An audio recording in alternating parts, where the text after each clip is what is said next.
성탄절이 다가오면 우리 주변에는 노래들로 넘쳐나는 것 같습니다.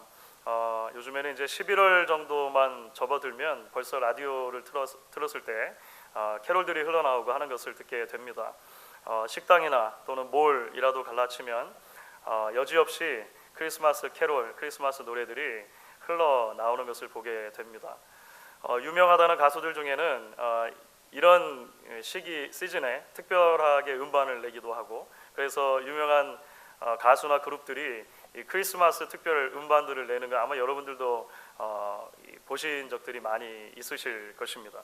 그러니까 종교적인 것이건 또는 비종교적인 것이건 간에 우리가 지금 지나고 있는 이런 성탄의 시즌에는 우리가 수많은 노래들을 어쨌든 듣게 되는 것 같습니다. 우리가 지난주부터 대강절을 지나면서 오실 주님을 기대하는 절기들을 지나면서 이제 구약에 나타난 메시아의 예언들을 함께 나누고 있습니다. 오늘 우리가 함께 읽은 말씀은 스바냐서 3장에 나오는 말씀을 중심으로 해서 이제 함께 이야기를 나누게 될 것인데요. 오늘 함께 읽은 말씀에도 노래가 등장을 합니다. 그런데 두 종류의 노래이죠. 하나는 이스라엘 백성들이 부르는 노래로 성경에 기록이 되어 있고, 또 하나는 하나님께서 부르시는 노래로 성경이 기록을 하고 있습니다. 이 노래들은 우리가 크리스마스 시즌을 지나며 듣는 그 어떤 노래들보다도 사실 우리가 주의를 기울이고 우리가 귀를 집중해 들어야 할 노래들이다, 이렇게 생각을 합니다.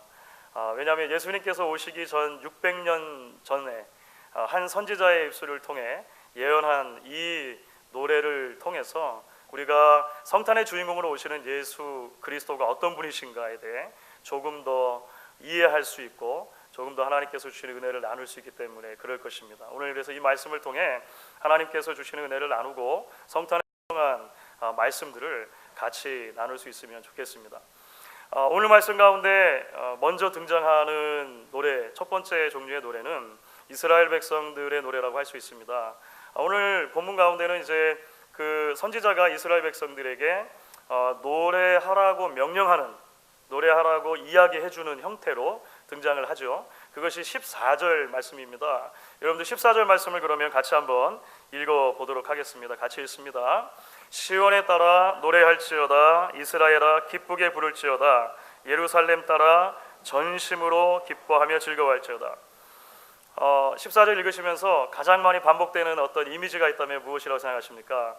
기쁨, 즐거움, 이런 이미지이죠. 그러니까 이스라엘 백성들이 불러야 할 노래는 어떤 노래냐면 기쁨의 노래, 즐거움의 노래다, 이렇게 아마 요약할 수 있을 것 같습니다. 14절 말씀을 가만히 보시면은요, 사실 이 짧은 한 절에 그 기쁨의 강도가 점점 더해져 가는 것을 보시게 될 겁니다.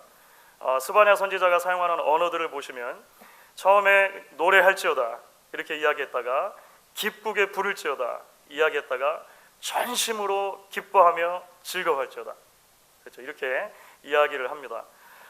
무슨 일인지 정확하게 이해는 못하겠지만 지금 무언가 엄청나게 즐거운 축제 같은 일이 벌어졌고 그 일에 대해서 기뻐하라, 이렇게 선지자가 이야기를 하고 있는 것처럼 보인다는 것입니다. 그런데 여러분, 스바냐서의 전체적인 분위기가 처음부터 그랬던 것은 아닙니다. 구약의 선지서들 가운데 스바냐서는 석장 정도 되는 아주 짧은 책입니다만, 사실 1장부터 시작되는 스바냐 선지자의 첫 메시지는 이런 기쁨과 관련된 메시지가 아니었습니다. 1장 1절이 이제 어느 선지서가 그런 것처럼 이 예언의 말씀을 주는 선지자가 누구인가를 설명하고, 그 다음에 이제 1장 2절부터 해가지고 곧바로 선지자의 메시지가 시작이 되거든요. 스바냐서 1장 2절이 이렇게 시작을 합니다. 여러분 같이 한번 읽어볼까요? 1장 2절입니다. 여호와께서 이르시되 내가 땅 위에서 모든 것을 진멸하리라. 그러니까 스바냐 선지자를 통해 주신 메시지의 첫 일성이 무엇이었냐면 심판할 것이다, 망할 것이다, 너희들이 패망할 것이다 라고 하는 사실은 대단히 어두운 메시지였다라고 하는 것이죠. 그래서 이런 심판과 징계의 메시지가 자연스럽게 이스라엘 백성들에게 어떤 반응을 이끌어게 될 것이냐면 울음과 애통의 소리를 이끌어낼 것이다라고 계속되는 말씀이 이야기를 합니다. 스바냐서 1장 10절과 11절 전반부까지 이렇게 되어 있습니다. 제가 한번 읽어보겠습니다. 나 여호와가 말하노라. 그날에 어문에서는 부르짖는 소리가, 제2구역에서는 울음소리가, 작은 산들에서는 무너지는 소리가 일어나리라. 막대스 주민들아 너희는 슬피 울라. 그러니까 좀 분위기가 어둡지 않습니까? 그렇죠. 이런 분위기가 사실은 스바냐서 1장, 2장, 3장 전반부까지 해서 계속이 됩니다. 그래서 여러분들이 이제 스바냐서를 쭉 한번 읽어 보시면 이렇게 눈에 띄는 단어들이 있으실 텐데요. 그런 단어들만 모아놓으면 이런 단어들로 사실은 꿰일 수가 있습니다. 제가 그냥 쭉 한번 적어본 것입니다. 분노, 울음, 노략, 환난, 고통, 황폐, 패망, 흑암, 폐역, 파괴, 소멸. 이 제가 만들어낸 게 아니고 그냥 1절부터 쭉 읽으면서 강조되고 있는 단어들을 쭉 적어보았을 때 이런 단어들이 사실은 스바냐서 전체는 강조가 되고 있다는 거예요. 그러니까 오늘 우리가 함께 읽은 본문 말씀에 이스라엘 백성들에게 노래하라, 기쁨으로 노래하라 라고 했을 때 우리가 상상하는 감정의 상태 또는 이미지와 사실 스바냐서 전체가 지금까지 달려왔던 그런 분위기와는 전혀 다른 것이라고 하는 것입니다.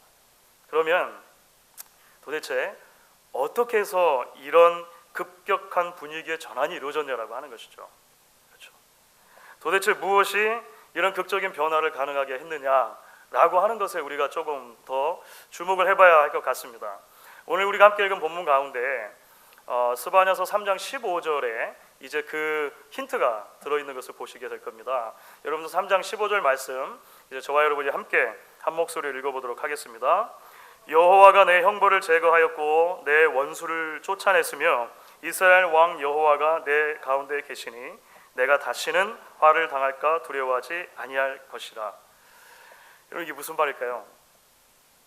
비록 범죄에 대한 심판이 있지만 그럼에도 불구하고 하나님이 주실 구원이 있다는 것입니다. 그렇죠. 심판과 형벌 이후에 하나님의 구원의 날이 온다는 것입니다. 스바냐 선지자는 그 구원의 날을 바라보면서 그 구원의 날이 우리로 하여금 참된 기쁨의 찬양을 하나님께 올려드릴 수 있게 하고 우리로 하여금 참된 즐거움의 노래를 회복하게 할 것이다. 이렇게 예언을 하고 있는 것이죠. 여러분 그러니까 이 구원이 이루어주는 반전이 구원이 가져다주는 반전이 결국은 슬픔과 애통이 변하여 하나님 앞에 즐거움의 찬양이 되게 할 것이라는 것입니다. 우리가 이 구원의 반전이라고 하는 주제를 좀 더 살펴보려면 사실 스바냐 선지자가 활동했던 시대를 조금 더 이해할 필요가 있을 것 같습니다. 1장 1절 말씀에 이미 이제 그 힌트가 드러나 있는데요. 스바냐 선지자가 활동했을 당시에 유다의 왕은 그 이름이 요시야라고 하는 왕이었습니다. 요시야 그래도 어디서 많이 들어보지 않으셨습니까? 수많은 왕들이 있고 그냥 왕들 이름 외우기 어려운데 요시야는 여러분 아마 기억하시는 분들이 많을 거예요. 기억을 혹시 못 하신다 하더라도 제가 50% 문제로 한번 드려볼게요. 요시야가 좋은 왕이었을까요? 나쁜 왕이었을까요? 제가 손을 들어보시라 할 수도 없고 아마 많은 분들이 얘기하시는 것 같은데요. 요시야는 좋은 왕으로 기억이 됩니다. 그렇죠? 우리가 지난주에 살펴봤던 예레미야 선지자하고 사실 비슷한 시기가 겹치는 것입니다. 예레미야 선지자는 요시야 왕 시대부터 시작을 해서 이제 유다의 마지막 왕까지 그리고 바벨론 포로기까지 있었던 선지자라면 스바냐 선지자는 조금 집중적으로 이 요시야 왕 때 활동했던 선지자라고 하는 거예요. 지난주에도 잠깐 말씀드렸듯이 사실은 이미 북왕국 이스라엘이 범죄로 인해서 멸망했던 시기입니다. 남쪽만 남아 있었어요. 사실 사회적인 종교적인 현상을 보면 남쪽도 별로 다르진 않았습니다. 많은 범죄가 있었죠. 특별히 요시야 왕의 할아버지 므낫세라고 하는 왕이 어마어마하게 범죄를 많이 했습니다. 더군다나 남쪽 유다를 통치했던 기간이 55년이나 돼요. 한 왕이 55년을 통치하면서 온갖 악행을 행했으니까 그야말로 온 나라가 죄악의 구렁텅이가 된 것입니다. 므낫세의 아들은 아몬이라고 하는 왕이었는데 2년밖에 통치를 못했습니다. 급하게 죽고 어린 나이에 요시야가 왕이 돼요. 8살의 왕이 되거든요. 어린 나이에 왕이 됐다가 나중에 18살이 되었을 때 성전을 보수하는 일이 있었고, 성전을 보수하다가 율법책이 발견됐습니다. 그동안 사람들의 기억에서 깡그리 사라져 있었던 하나님의 말씀이 발견된 거예요. 그리고 이제 그 말씀을 따라서 요시야 왕이 개혁을 하는 것이죠. 그래서 우리가 요시야 왕을 좋은 왕으로 기억하는 이유가 뭐냐면, 요시야가 말씀에 의해서 철저하게 종교 개혁을 단행했고, 그 종교 개혁으로 인해서 하나님 앞에 칭찬을 받았던 왕이기 때문에 그렇다라고 하는 것이죠.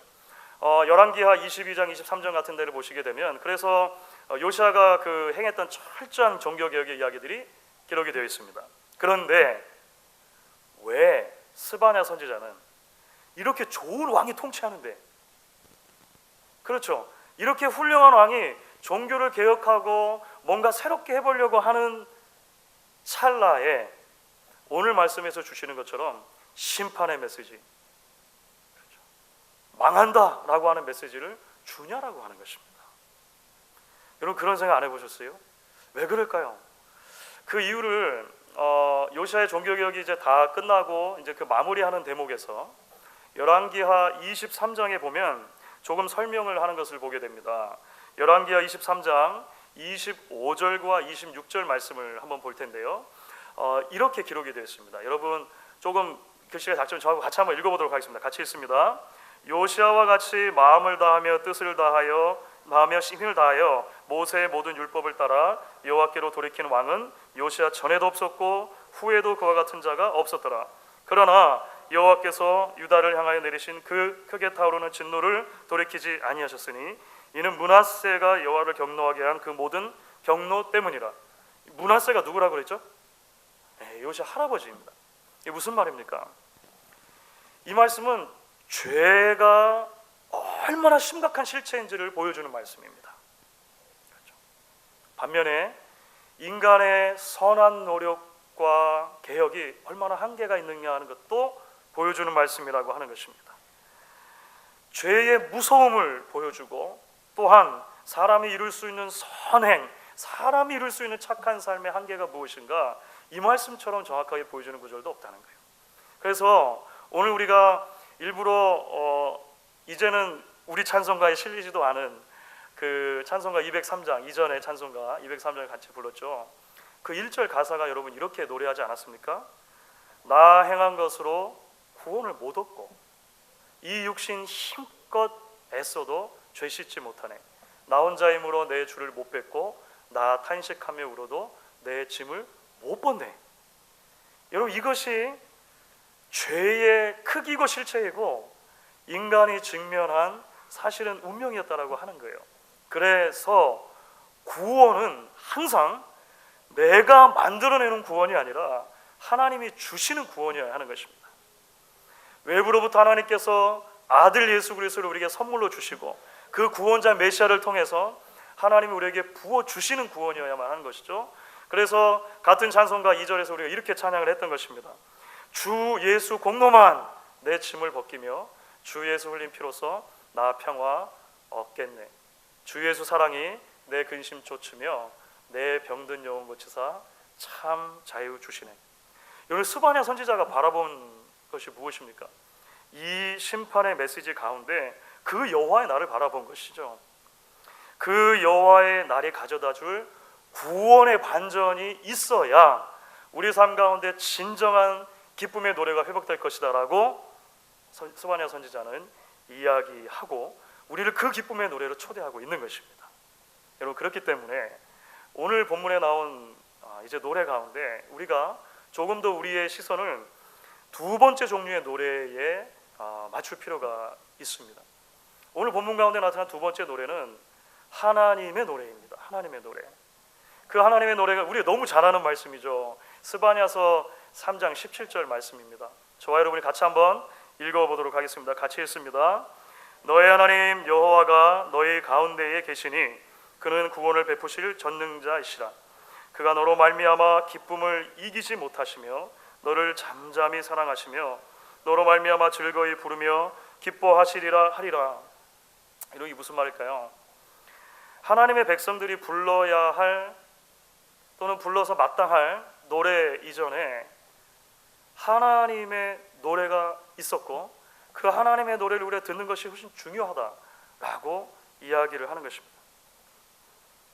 하나님도 기뻐서 노래를 하신다고 그래요.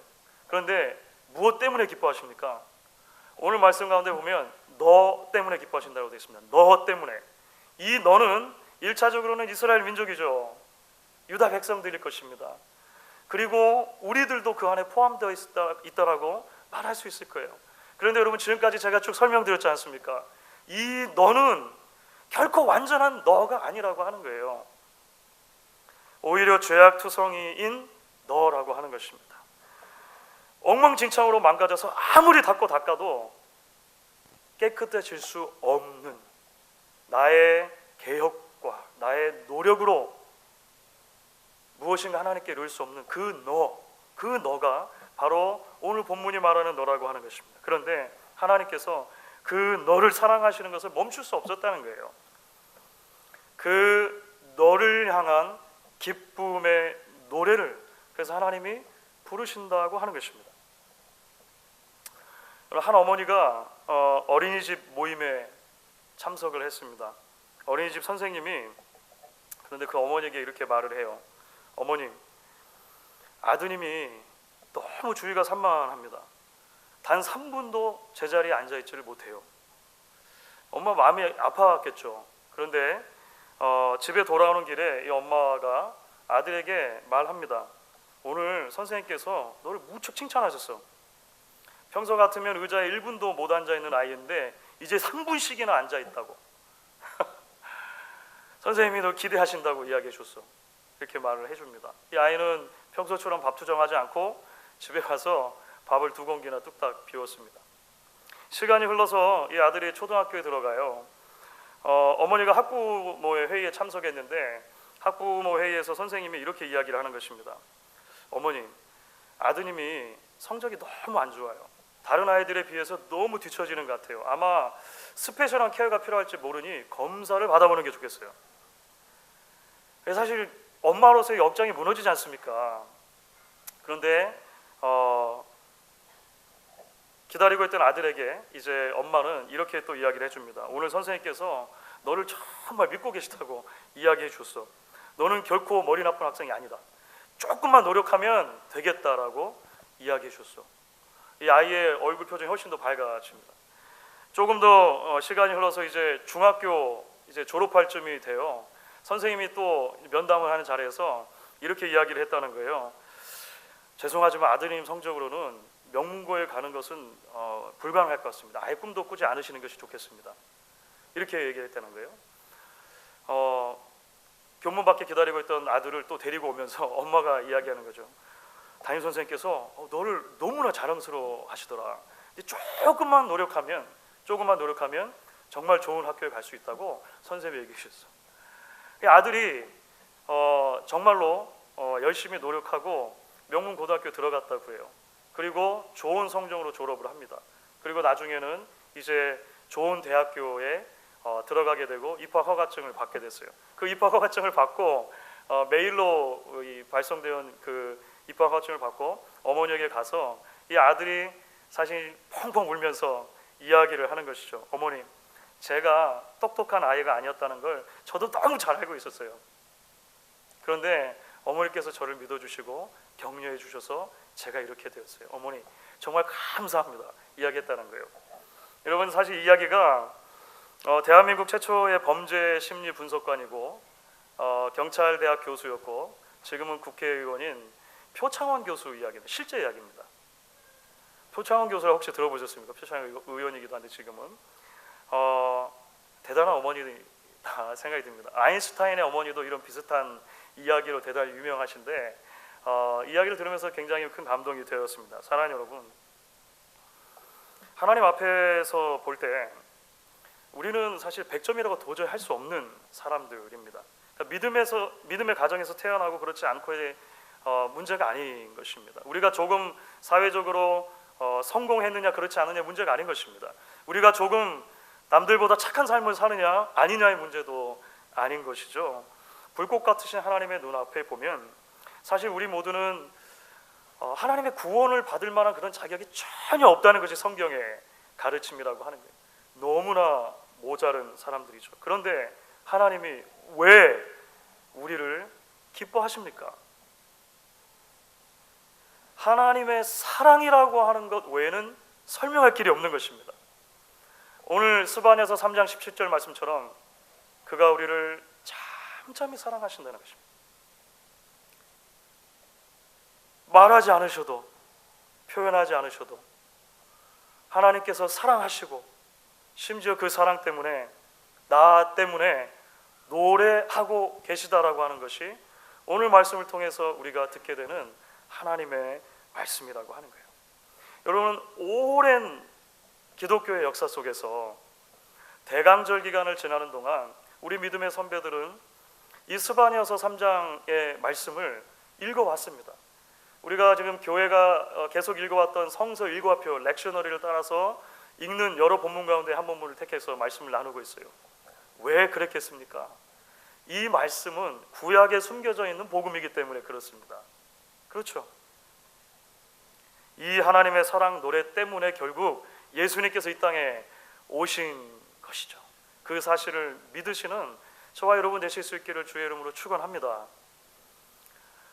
지난 주간 동안에 한 한국의 신문에 한 그 회사의 중역이 이제 갑질을 했다라고 하는 기사가 또 올라왔습니다. 몇 년 전부터 사실 이제 그런 비슷한 내용의 이야기들이 많이 있잖아요. 그래서 뭐 그런 비슷한 내용이겠거니 하고 저도 생각하면서 기사를 읽어 내려가는데, 근데 이번에는 좀 그 내용이 달랐습니다. 퍽 엉뚱한 내용이었다고 저는 개인적으로 생각이 되었는데, 이런 내용이었어요.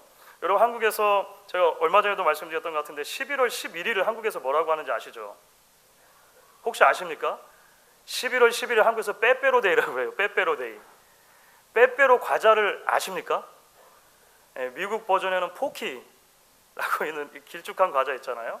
11월 11일이 그 막대기 과자처럼 생겼다고 해가지고 아마도 그 과자 만드는 회사에서 그렇게 광고를 했겠죠. 한 거예요. 그래서 이제 11월 11일을 빼빼로데이 이렇게 하면서 사람들이 서로 이제 빼빼로 과자도 주고 받고, 저희 교회에서도 그런 일이 발생했었는데 혹시 아십니까? 그런데 이 내용은, 기사 내용은 이런 거예요. 한 회사 상무인 이분이 지난달 말에 팀장급 한 4명을 자기 사무실로 불러가지고 막 화를 내면서 혼을 냈다는 거예요. 집기를 던지고 막 하면서 엄청 화를 냈다고 하는 거예요. 혼냈다는 거예요. 그 내용인 즉슨, 이유인 즉슨 이것입니다. 왜 나한테는 빼빼로데이에 빼빼로 과자를 안 줬냐 라고 하는 게 이유였어요.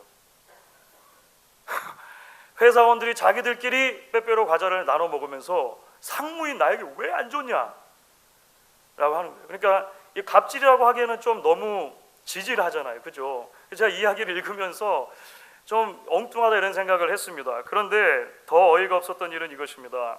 그 회사가 어떤 회사냐면요, 롯데그룹 계열의 광고 대행 회사예요. 여러분, 빼빼로 과자를 어디서 만드는지 아세요? 유심히 잘 안 보시죠? 롯데에서 빼빼로 만들어요. 그날도 이 롯데 기업에서 자기 계열사들에게 빼빼로 데이니까 이 과자를 서로 나눠 먹으라고 이만큼 그냥 나눠줬다는 거예요. 그래서 직원들끼리 이제 서로 뭐 이렇게 하는데 이 상무님께는 안 드렸나 보죠. 그게 그렇게 서운했던 거예요.